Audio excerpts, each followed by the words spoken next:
Well, not sure what happened there. Uh, to guess where it stopped. He intervened, but at this point, Pastora intervened in the conversation, not perhaps as much to defend the good name of Raphael, since no one had ever spoken harder against him than she had herself, but because the manager had spoken against the gypsies by employing the phrase dirty gypsy. She intervened so forcibly and in such great terms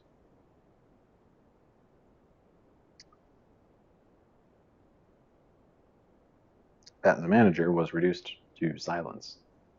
I intervened to quiet Pastora, and another Kitana intervened to quiet me, and the din was such that no one could distinguish any words which passed, except the one great word, whore, which roared out above all the other words until quiet was restored, and the three of us who had intervened sat looking down into our glasses, and then I noticed that Finito was staring at the bull's head, still draped in the purple cloth, with a look of horror on his face. At this point, the president of the club commenced the speech, which was to precede the unveiling of the head. And all through the speech, which was applauded with shouts of "Ole" and poundings on the table, I watched Finito, who was making use of his, no, my napkin, and sinking further back in his chair, and staring with horror and fascination at the shrouded bull's head on the wall opposite him. Toward the end of the speech, Finito began to shake his head, and he got further back in the chair all the time. "How are you, little one?" I said to him, but when he looked at me he did not recognize me, and he only shook his head and said, "No, no, no." So the president of the club reached the end of the speech, and then, with everybody cheering him, he stood on a chair and reached up and untied the cord that bound the purple shroud over the head, and slowly pulled it clear of the head, and it stuck on one of the horns, and he lifted it clear and pulled it off the sharp, polished horns, and there was that great yellow bull with black horns that swung way out and pointed forward, their white tips sharp as porcupine quills. And the head of the bull was as though he were alive. His forehead was curly as in life, and his nostrils were open, and his eyes were bright, and he was there, looking straight at Finito. Everyone shouted and applauded, and Finito sunk further back in the chair, and then everyone was quiet and looking at him, and he said, "No, no," and looked at the bull and pulled further back, and then he said, "No," very loudly, and a big blob of blood came out, and he didn't even put up the napkin, and it slid down his chin. And he was still looking at the bull, and he said, "All season, yes. To make money, yes. To eat, yes. But I can't eat. Hear me? My stomach's bad.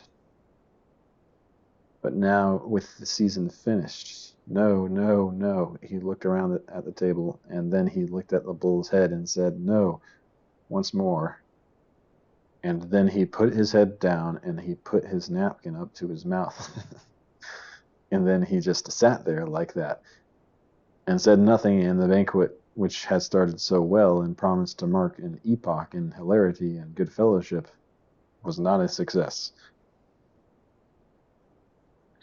"Then how long after that did he die?" Primitivo asked. "That winter," Pilar said.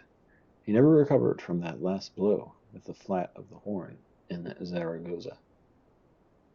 There are worse things than a goring from the injury, for the injury is internal, and it does not heal. He received one almost every time he went in to kill, and it was for this reason he was not more successful. It was difficult for him to get out from over the horn, because of his short stature. Nearly always the side of the horn struck him, but of course many were only glancing blows. If he was so short, he should not have tried to be a matador, Primitivo said. Pilar looked at Robert Jordan and shook her head. Then she bent over the big iron pot, still shaking her head. What a people they are, she thought. What a people are the Spaniards.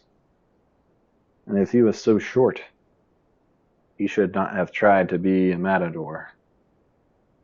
And I hear it and say nothing. I have no rage for that. And having made an explanation, I am silent. How simple it is when one knows nothing. Que sencillo. Knowing nothing, one says, he was not much of a matador. Knowing nothing, another says, he was tubercular. And another says, after one knowing has explained, if he was so short, he should not have tried to be a matador. Now bending over the fire, she saw on the bed again the naked brown body with the gnarled scars in both thighs, the deep, seared whorl below the ribs. Whorl? Below the ribs on the right side of the chest, and the long, white welt along the side that ended in the armpit. She saw the eyes, closed and solemn, and the solemn brown face, and the curly black hair pushed back now from the forehead, and she was sitting by him on the bed, rubbing the legs, chafing the taut muscles of the calves, kneading them, loosening them, and then tapping them lightly with her folded hands, loosening the cramped muscles. How is it? She said to him. How are the legs, little one? Very well, Pilar, he would say without opening his eyes. Do you want me to rub the chest? Nay, Pilar, please do not touch it. And the upper legs? No, they are hurt too badly. No, they hurt too badly. But if I rub them and put liniment on, it will warm them, and they will be better. Nay, Pilar, thank thee. I would rather that they were not touched. I will wash thee with alcohol. Yes, do it very lightly. You were enormous in the last bowl, she would say to him, and he would say, yes, I killed him very well. Then having washed him and covered him with a sheet, she would lie by him in the bed, and he would put a brown hand out and touch her and say, thou art much woman, Pilar. It was the nearest to a joke he ever made, and then, usually, after the fight, he would go to sleep, and she would lie there, holding his hand in her two hands, and listening to him breathe. He was often frightened in his sleep, and she would feel his hand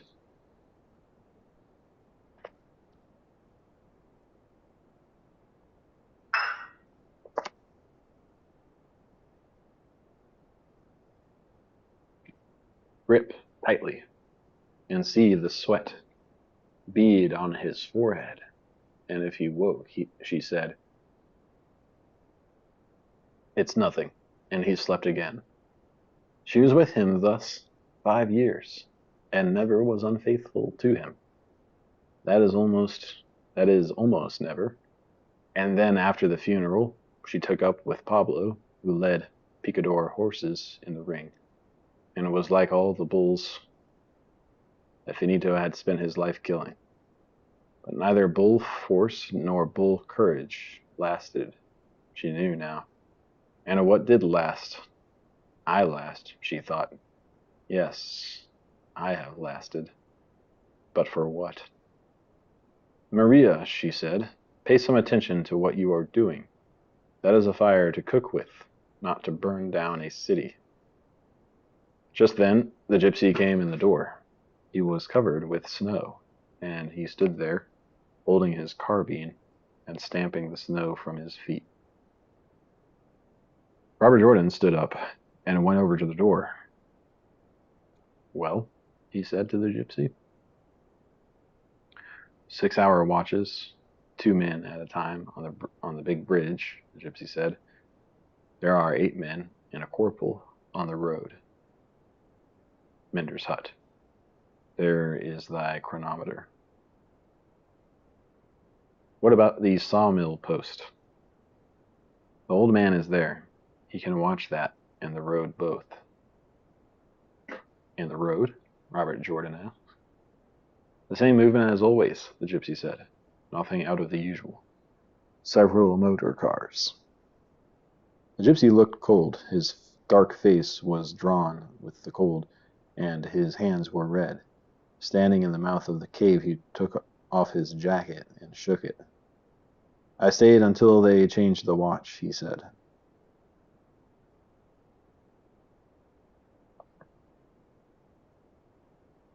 It was changed at noon and at 6.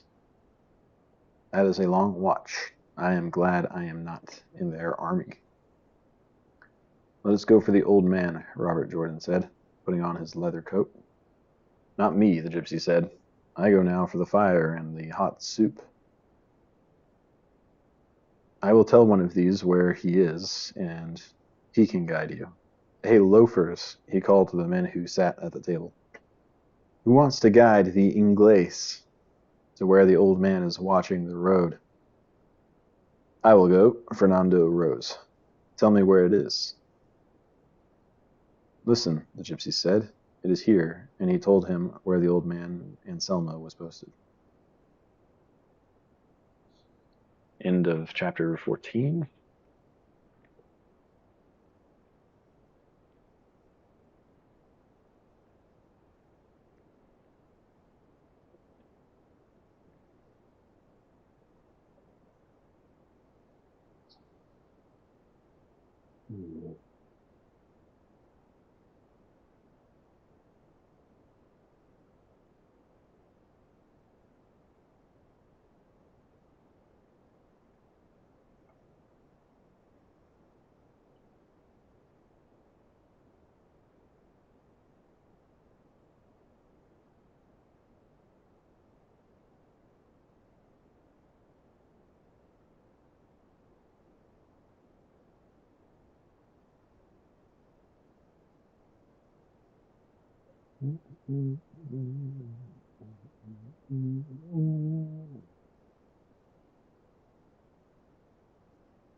It's 11 p.m.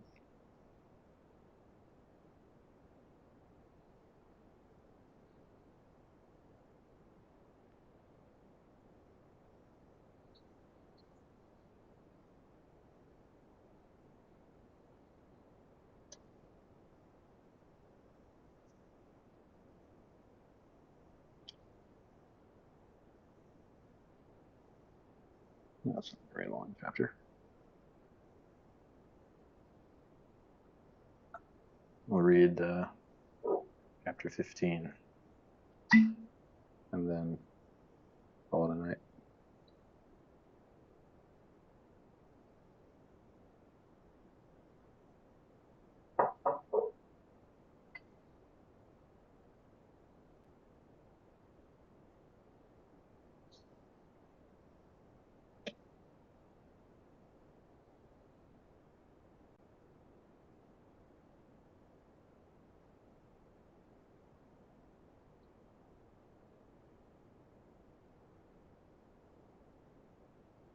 Too bad I can't play the guitar.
Chapter 15. Anselmo was crouched in the lee of the trunk of a big tree, and the snow blew past on either side.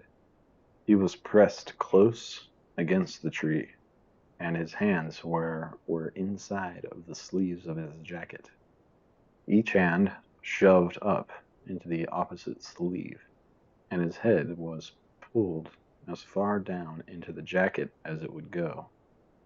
If I stay here much longer, I will freeze, he thought, and that will be of no value. The Inglés told me to stay until I was relieved, but he did not know then about this storm.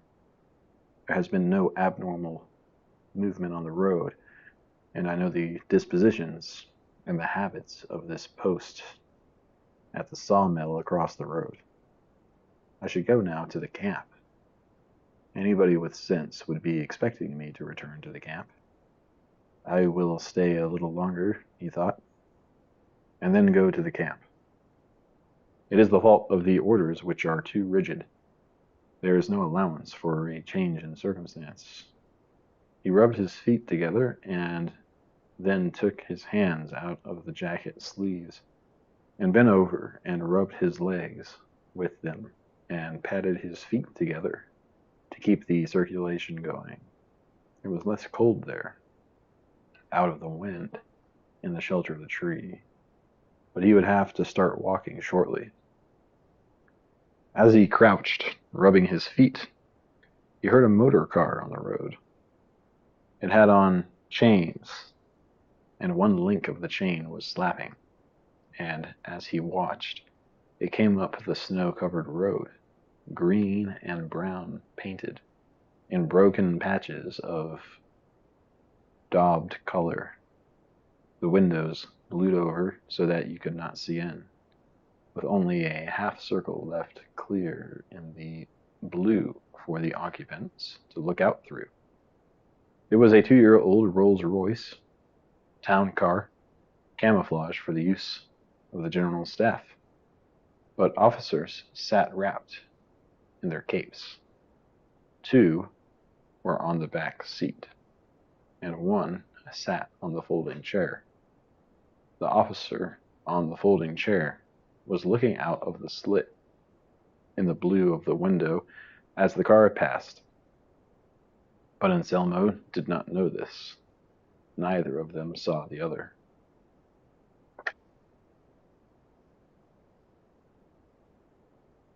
The car passed in the snow directly below him. Anselmo saw the chauffeur.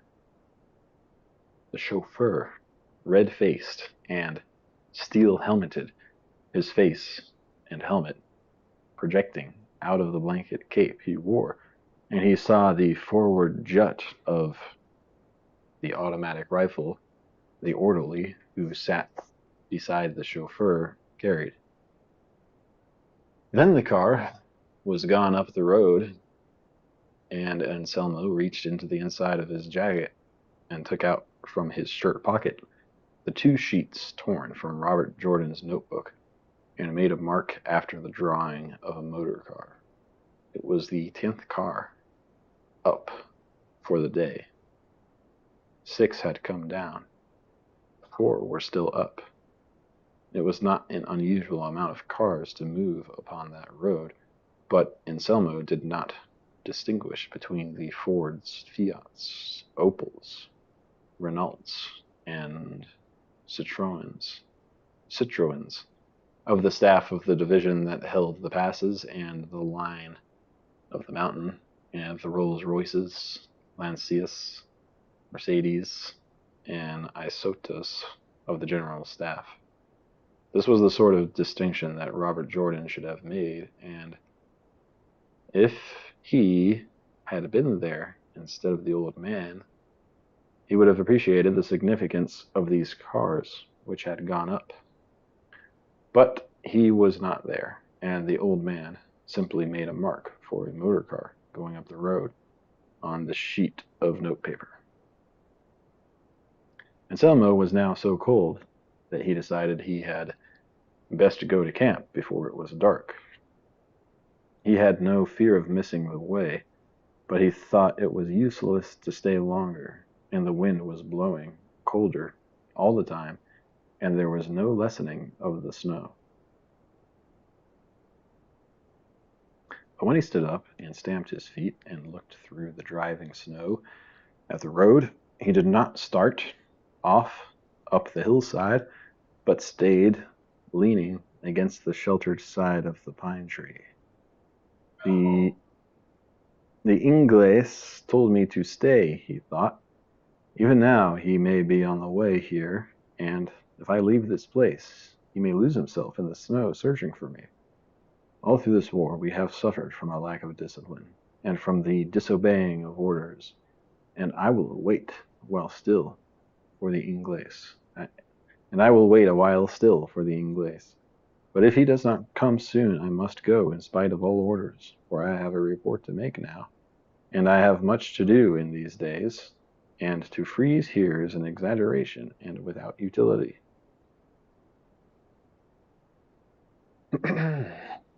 Across the road at the sawmill, smoke was coming out of the chimney, and Anselmo could smell it, blown toward him through the snow.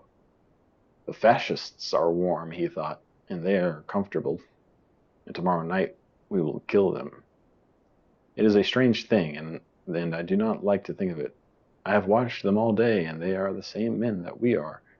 I believe that I could walk up to the mill and knock on the door, and I would be welcome, except that they have orders to challenge all travelers and ask to see their papers.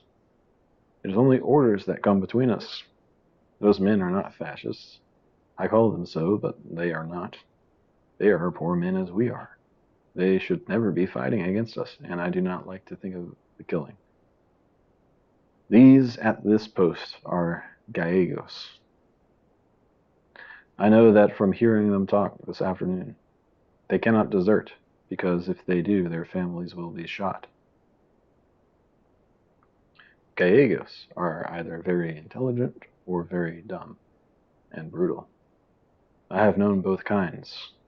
Lister is a Gallego from the same town as Franco. I wonder what these Gallegos think of the snow now, at this time of year. They have no high mountains such as these, and in their country it always rains, and it is always green. A light showed in the window of the sawmill, and Anselmo shivered and thought, damn that Inglés. There are the Gallegos, worn and in a house here in our country, and I am freezing behind a tree, and we live in a hole in the rocks like beasts in the mountain. But tomorrow, he thought, the beasts will come out of their hole, and these that are now so comfortable will die warm in their blankets, as those died in the night when we raided Otero, he thought. He did not like to remember Otero. In Otero, that night, was when he first killed, and he hoped he would not have to kill in this of the suppressing of these posts. It was in Otero that Pablo knifed the sentry when Anselmo pulled the blanket over his head, and the sentry caught Anselmo's foot and held it, smothered as he was in the blanket, and made a crying noise in the blanket. And Anselmo had to feel in the blanket the knife and knife him until he let go of the foot and was still. He had his knee across the man's throat to keep him silent, and he was knifing into the bundle when Pablo tossed the bomb through the window into the room where the men of the post were all sleeping. And when the flash came, it was as though the whole world burst, red and yellow, before your eyes, and two more bombs were in already. Pablo had pulled the pins and tossed them quickly through the window, and those who were not killed in their beds were killed as they rose from bed when the second bomb exploded. That was in the great days of Pablo, when he scourged the country like a Tartar, and no fascist post was safe at night. And now he is as finished and as ended as a boar that has been altered. Anselmo thought. And when the altering has been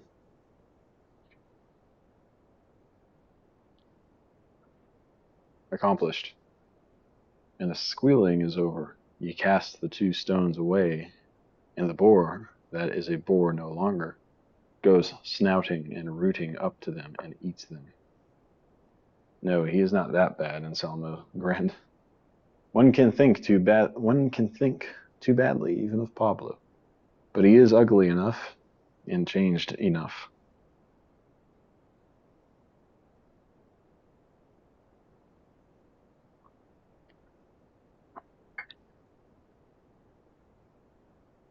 It is too cold, he thought, that the Inglés should come, and that I should not have to kill in this of the posts.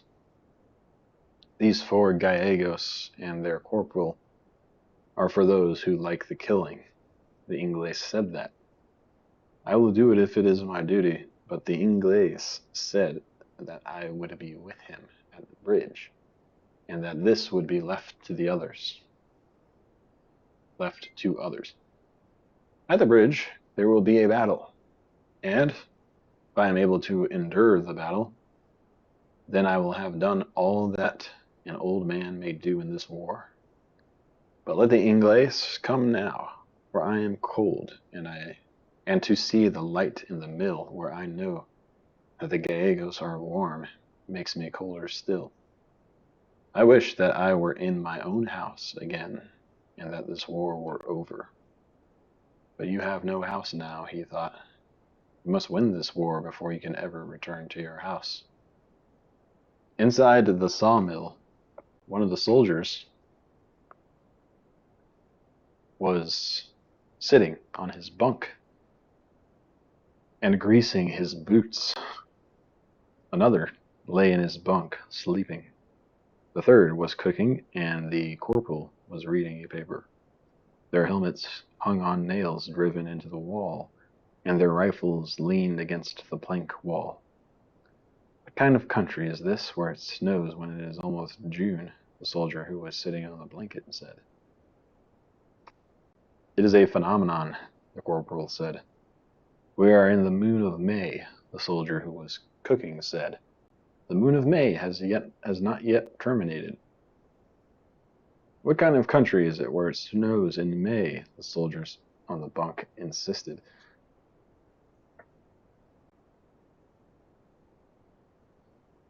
In May, snow is no rarity in these mountains, the corporal said. I have been colder in Madrid in the month of May than in any other month. And hotter, too, the soldier who was cooking said. May is a month of great contrasts in temperature. The corporal said, here in Castile, May is a month of great heat, but it can have much cold. Or rain, the soldier on the bunk said. In this past May, it rained almost every day. It did not, the soldier who was cooking said. And anyway, this past May was the moon of April. One could go crazy listening to thee and thy moons, the corporal said. Leave this of the moons alone. Anyone who lives either by the sea or by the land knows that it is the moon and not the month which counts, the soldier who was cooking said. Now, for example, we have just started the moon of May, yet it is coming on June.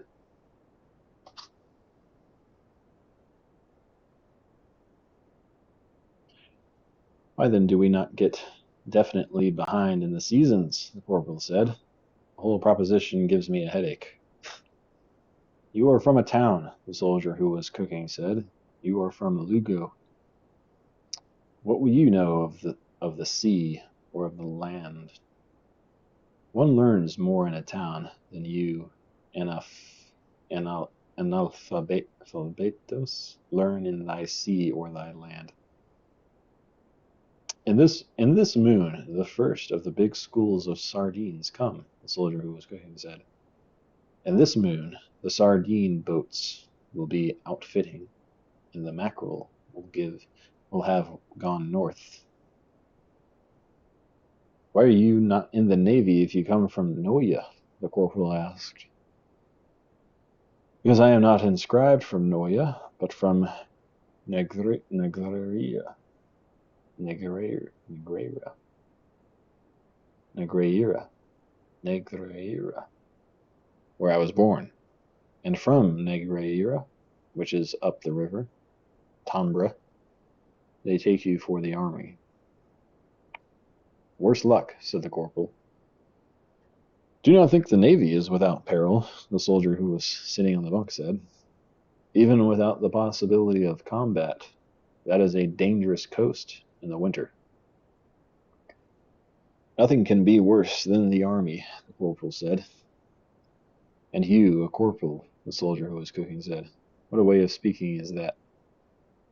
Nay, the corporal said, I mean for dangers. I mean the endurance of bombardments, the necessity to attack, the life of the parapet. Here we have little of that, the soldier on the bunk said. By the grace of God, the corporal said, but who knows when we will be subject to it again? Certainly, we will not have something as easy as this forever. How much longer do you think we will have this detail?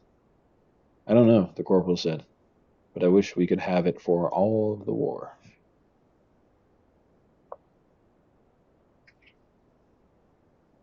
"6 hours is too long to be on guard," the soldier who was cooking said. "We will have 3-hour watches as long as this storm holds," the corporal said. "That is only normal."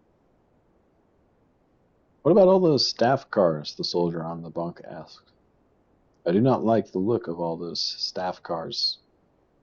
"Nor I," the corporal said. "All such things are of evil omen." "And aviation," the soldier who was cooking said. "Aviation is another bad sign." "But we have formidable aviation," the corporal said. "The Reds have no aviation such as we have. Those planes this morning were something to make any man happy." "I have seen the Red planes when they were something serious," the soldier on the bunk said. "I have seen those two-motor bombers when they were a horror to endure." "Yes, but they are not as formidable as our aviation," the corporal said. "We have an aviation that is insuperable." This was how they were talking in the sawmill when Anselmo waited in the snow, watching the road and the light in the sawmill window. I hope I am not for the killing, Anselmo was thinking. I think that after the war there will have to be some great penance done for the killing. If we no longer have religion after the war, then I think there must be some form of civic penance organized that all may be cleansed from the killing, or else we will never have a true and human basis for living. The killing is necessary, I know, but still the doing of it is very bad for a man, and I think that after all this is over, and we have won the war, there must be a penance of some kind for the cleansing of us all. Anselmo was a very good man, and whenever he was alone for long, and he was alone much of the time, this problem of the killing returned to him. I wonder about the Inglés, he thought. He told me that he did not mind it. Yet he seemed to be both sensitive and kind. It may be that in the younger people it does not have an importance. It may be that in foreigners, or in those who have not had our religion, there is not the same attitude. But I think anyone doing it will be brutalized in time. And I think that even though necessary, it is a great sin, and that afterwards we must do something very strong to atone for it. It was dark now, and he looked at the light across the road and shook his arms against his chest to warn them. Now he thought he would certainly leave for the camp, but something kept him there, beside the tree above the road. It was snowing harder, and Anselmo thought, if only we could blow the bridge tonight. On a night like this, it would be nothing to take the posts and blow the bridge, and it would all be over and done with. On a night like this, he could do anything. Then he stood there against the tree, stamping his feet softly, and he did not think any more about the bridge. The coming of the dark always made him feel lonely, and tonight he felt so lonely that there was a hollowness in him as of hunger. In the old days, he could help this loneliness by the saying of prayers, and often coming home from hunting, he would repeat a great number of the same prayer. And it made him feel better. But he had not prayed once since the movement. He missed the prayers, but he thought it would be unfair and hypocritical to say them, and he did not wish to ask any favors or for any deferent treatment than all the men were receiving. No, he thought, I am lonely. But so are all the soldiers, and the wives of all the soldiers, and all those who have lost families or parents. I have no wife, but I am glad that she died before the movement. She would not have understood it. I have no children, and I never will have any children. I am lonely in the day when I am not working, but when the dark comes, it is a time of great loneliness. But one thing I have that no man nor any God can take from me, and that is that I have worked well for the Republic. I have worked hard for the good that we will all share later. I have worked my best from the first of the movement, and I have done nothing that I am ashamed of. All that I am sorry for is the killing, but surely there will be an opportunity to atone for that, because for a sin of that sort that so many bear, certainly some just relief will be devised. I would like to talk with the Inglés about it, but being young, it is possible that he might not understand.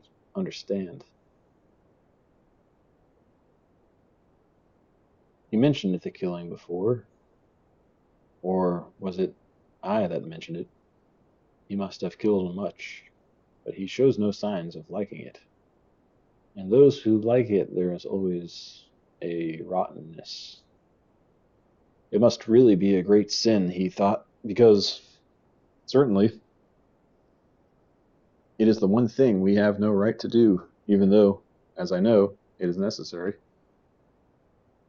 But in Spain, it is done too lightly and often without true necessity, and there is much quick injustice which afterward can never be repaired. I wish I did not think about it so much, he thought.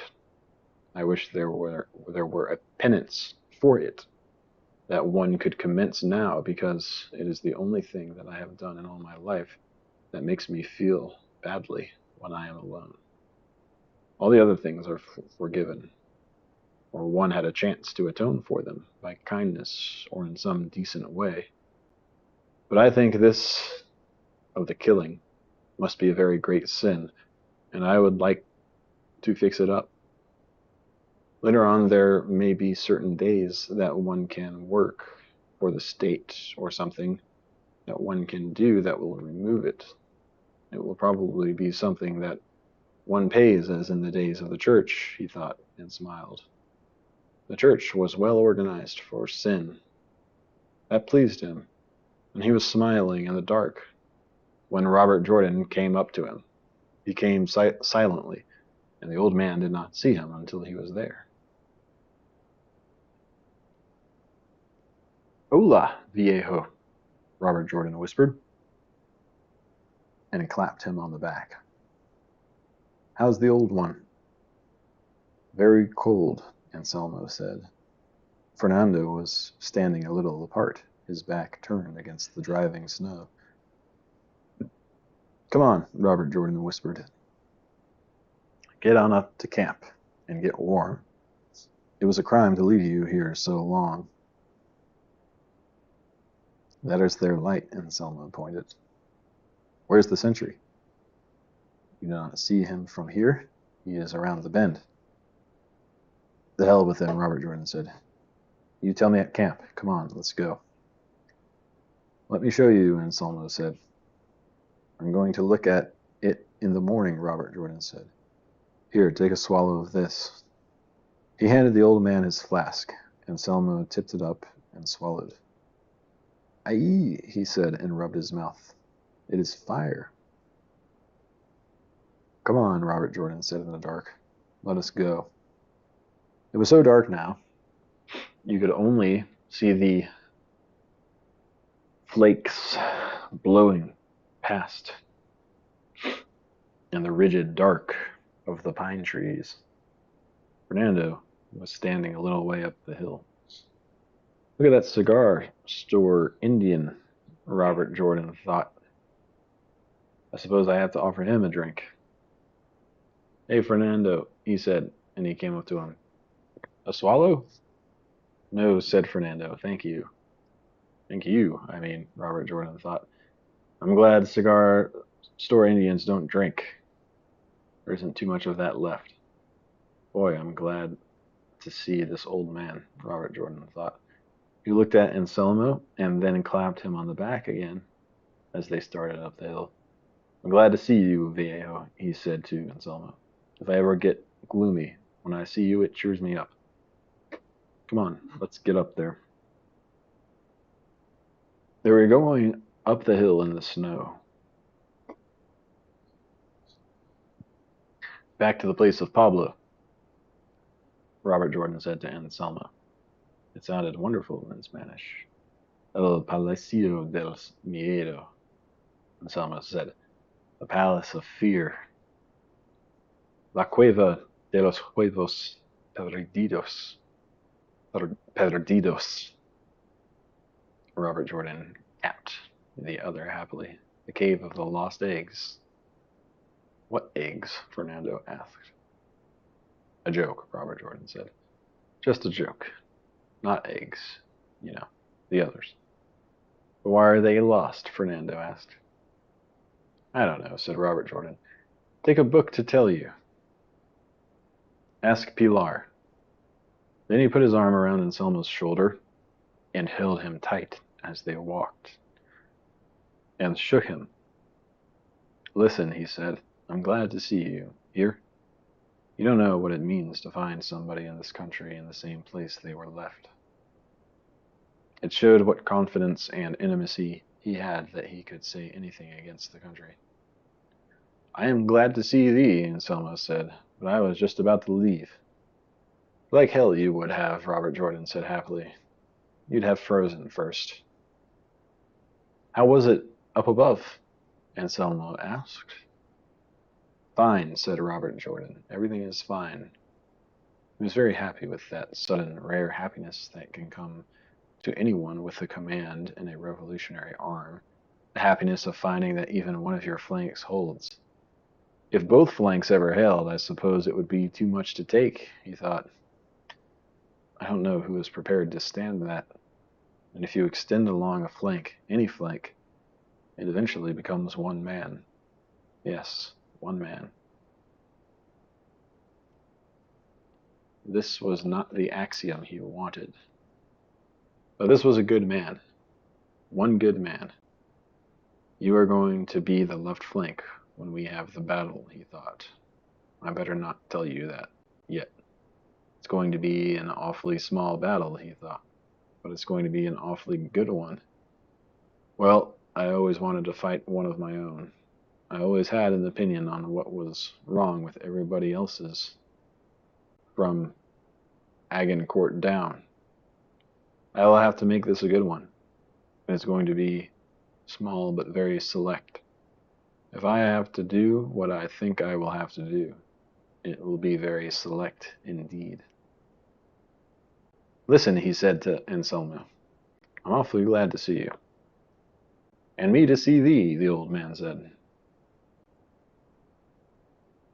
As they went up the hill in the dark, the wind at their backs, the storm blowing past them as they climbed, Anselmo did not feel lonely. He had not been lonely since the Inglés had clapped him on the shoulder. The Inglés was pleased and happy, and they joked together. The Inglés said it all went well, and he was not worried. The drink in his stomach warmed him, and his feet were warming now climbing. Not much on the road, he said to the Inglés. Good, the Inglés told him. You will show me when we get there. Anselmo was happy now, and he was very pleased that he had stayed there at the post of observation. He had come to camp. If he had come to camp, it would have been all right. It would have been the intelligent and correct thing to do under the circumstances, Robert Jordan was thinking. But he stayed as he was told, Robert Jordan thought. That's the rarest thing that can happen in Spain. To stay in a storm, in a way, corresponds to a lot of things. It's not for nothing that the Germans call an attack a storm. I could certainly use a couple more who would stay. I most certainly could. I wonder if that Fernando would stay. It's just possible. After all, he is the one who suggested coming out just now. Do you suppose he would stay? Wouldn't that be good? He's just about stubborn enough. Have to make some inquiries. Wonder what the old cigar store Indian is thinking about now. What are you thinking about, Fernando? Robert Jordan asked. Why do you ask? Curiosity, Robert Jordan said. I am a man of great curiosity. I was thinking of supper, Fernando said. Do you like to eat? Yes, very much. How's Pilar's cooking? Average, Fernando answered. He's a second Coolidge, Robert Jordan thought. But I have just a hunch that he would stay. The three of them plodded up the hill in the snow. End of chapter 15.